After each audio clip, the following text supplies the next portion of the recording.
барои чӣ мусалмонон калимаи арабии Аллоҳро истифода мебаранд ба ҷои калимаи Худо? зеро ин ки калимаи Худо вобаста аз тарҷумаи маъноияш метавонад ки ғалат маънидод карда шавад. Масалан, агар ба калимаи Худо шакли ҷамъи ҳо илова карда шавад, маънояш мешавад худоҳо, вале дар номи Аллоҳ ҳеҷ шакли ҷамъе мавҷуд буда наметавонад. Кул ҳуаллоҳу аҳад. Бигӯ ӯ Аллоҳ ягона аст. агар ба калимаи Худо ҷинс илова шавад, маънояш мешавад зан Худо ва ё мард Худо, вале номи Аллоҳ субҳанаҳу ва таъала ба ҷинси марду ҷинси зан ҳеҷ рабту алоқае дошта наметавонад.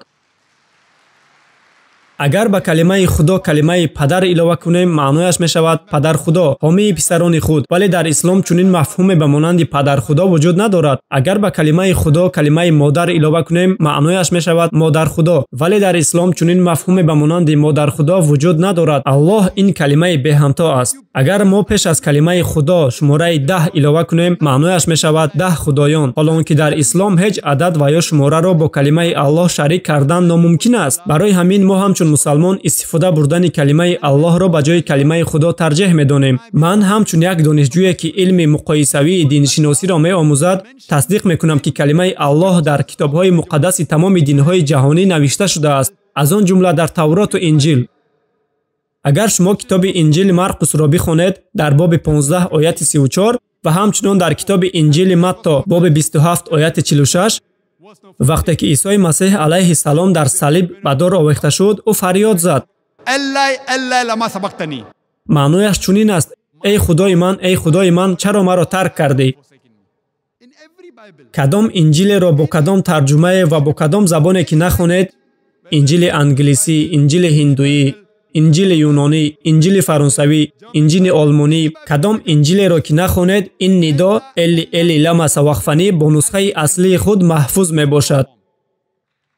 чаро? Аллоҳ медонад. чаро шакли аввалаи он бо нусхаи аслии худ маҳфуз аст ва баъди он тарҷумаи он навишта шудааст: эй худои ман, чаро маро тарк кардӣ?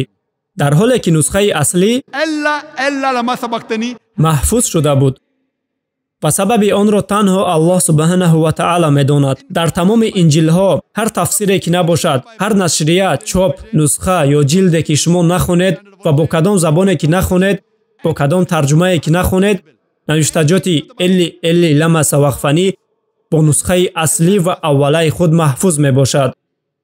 ва агар мо ба тарҷумаи он нигарем: эй худои ман, чаро маро тарк кардӣ?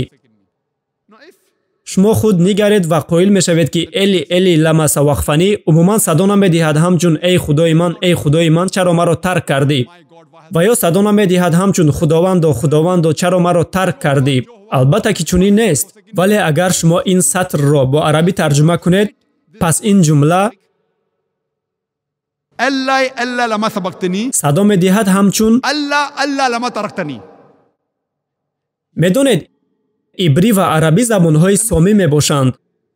элли элли лама савақфанӣ, Аллоҳ лама тарақтанӣ ба ҳам монанданд. аз ин хотир Исои Масеҳ низ ҳамин калимаи Аллоҳро истифода бурда ба Парвардигор муроҷиат кардааст. ман ҳамчун як донишҷӯе ки илми муқоисавии диншиносиро меомӯзад, тасдиқ мекунам ки калимаи Аллоҳ дар китобҳои муқаддаси тамоми динҳои ҷаҳонӣ навишта шудааст. айнан аз ин хотир мо ҳамчун мусалмон тарҷеҳ медиҳем истифодаи калимаи арабии Аллоҳро ба ҷои калимаи Худо ва ё Худованд.